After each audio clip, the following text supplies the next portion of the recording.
राधे राधे, सुप्रभात। बरामदे में कई किस्म के फूल लगा रखे मैंने, लेकिन कुछ ये हिबिस्कस के पौधे भी हैं। गमले में 2 पौधे लगा रखे हैं। पिछली बार जो फूल आए थे इनमें वो कलियां बनी और फूल जैसे खिलने लगा, ख़राब हो गया था, मुरझा गया था। अब इस बार देखती हूँ। अभी तो इस बार तो प्लांट अच्छे दिख रहे हैं, लेकिन इस पर वाइट कीड़ा सा लगता है और ये ख़राब हो जाते हैं। वरना फूल ये बहुत बड़ा फूल है, गुड़हल का बहुत सुंदर फूल है।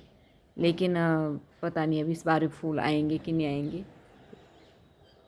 डेली की ड्यूटी है इन प्लांट्स में पानी डालना, क्योंकि ये जो गेंदे हैं ये पौधे बड़े हैं और इनमें गमले छोटे हो गए हैं, तो ये सही ढंग से इनमें एडजस्ट नहीं हुए और ये जल्दी से सूखने लग जाते हैं। एक दिन भी अगर पानी डालो तो मुरझा जाते हैं। ये डेली की ड्यूटी है, सुबह शाम एक टाइम इनमें पानी डालना है। और ये काम मेरा ही है, क्योंकि मुझे ही ध्यान रहता है।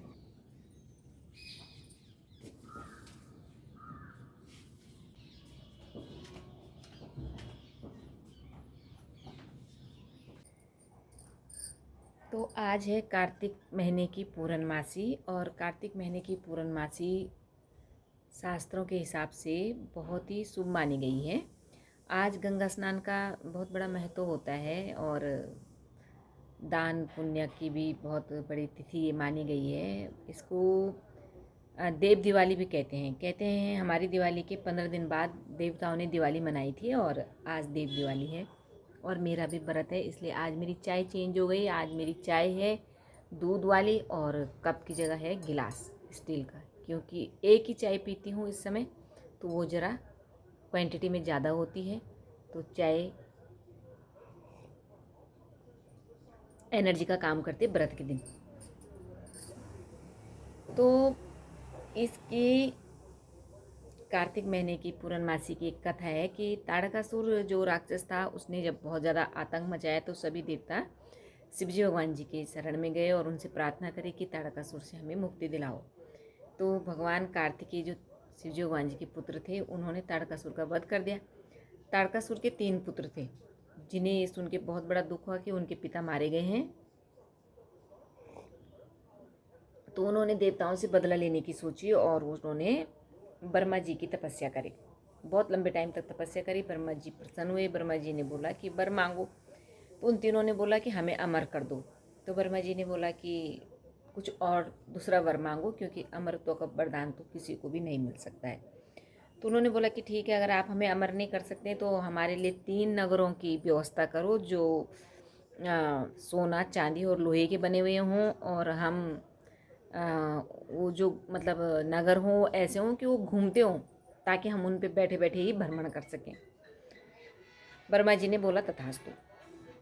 अब उन्होंने अपने राज्य की स्थापना की और वो निरंकुश बहुत उदंडता के साथ अपने राज्य करने लग गए। लेकिन इधर जो है इंद्र को बहुत बड़ी चिंता हो गई कि इंद्र को हमेशा अपने राज्य छीनने की चिंता रहती। वो शिव जी के शरण में गए और बोला कि प्रभु कुछ कीजिए, इन्होंने तो आतंक मचा रखा है और ये जो है स्वर्ग पे भी आक्रमण करने वाले हैं। तो शिवजी भगवान जी ने बोला कि इसमें सारे देवताओं का योगदान चाहिए। तो सारे देवताओं ने योगदान दिया और शिवजी भगवान जी ने बनाया एक रथ में वरुण देवता वगैरह पहिए बने, और अग्नि देवता जो है धनुष बनाया गया, धनुष पे बाण बनाया गया, अग्नि देवता बाण की नोक बने, और इस तरह से सब हिमालय जो है धनुष की प्रचंडा बने। इस और एक रथ बना। रथ में बैठे शिवजी भगवान जी स्वयं, और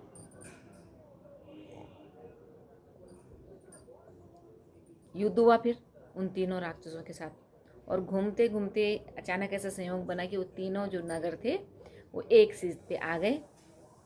भगवान भोलेनाथ ने तीर छोड़ा और तीनों नगर एक ही तीर से बिंद गए। उसके बाद उन्होंने उन्हीं राक्षसों ने ये भी वरदान मांगा था कि जिस दिन जो है हमारे नगर एक सीध में आएंगे और जो भी देवता हमारे नगरों को बिंदेगा एक बाण से, वही हमें मार सकता है। तो भोलेनाथ ने उन तीनों का वध कर दिया, उनको मार दिया। फिर सारे देवता काशी में जाकर के गंगा जी में स्नान किया और उसी दिन उन्होंने दिवाली मनाई। आज ही के दिन कार्तिक पूर्णमासी के दिन ही दिवाली मनाई। तो आज देव दिवाली भी है, आज कार्तिक पूर्णिमा भी है। तो गंगा स्नान का भी बहुत बड़ा महत्व है। मेरी श्रीमान जी भी गंगा स्नान के लिए गए थे और मैं नहीं जा पाई क्योंकि मुझे शॉप वगैरह देखनी होती है और मेरा भी व्रत है आज। तो कार्तिक पूर्णमासी बहुत पवित्र तिथि है दान पुण्य के लिए, स्नान ध्यान के लिए और देवताओं की भी इस दिन जो है दिवाली मनाई जाती है। तो शाम को हम लोगों ने भी 4-5 दिए जलाने हैं, 2 गेट पे रखने हैं, कहते हैं एक पीपल के पेड़ में रखना होता है। इस तरह से अपनी अपनी मान्यताएं हो तो अपने हिसाब से सब लोग करेंगे। तो व्रत का खाना बना रही हूँ। ये चने की दाल चढ़ा ली और ये आए हैं मेरी फ्रेंड के यहाँ से कच्चे केले। उनका पेड़ मेरे ख्याल से वो लोड हो गया और गिर गया, तो कच्चे केले की सब्ज़ी बनेगी। मैंने उन्हीं को पूछा भाई कैसे बनानी है, तो उन्होंने बोला हल्का बॉयल करना है और बॉयल करके इनको काट के छौंकना है। तो ये बन गई चने की दाल और इधर हलवा। और ये जो मैंने केले करे थे बॉयल, ये है वो केले।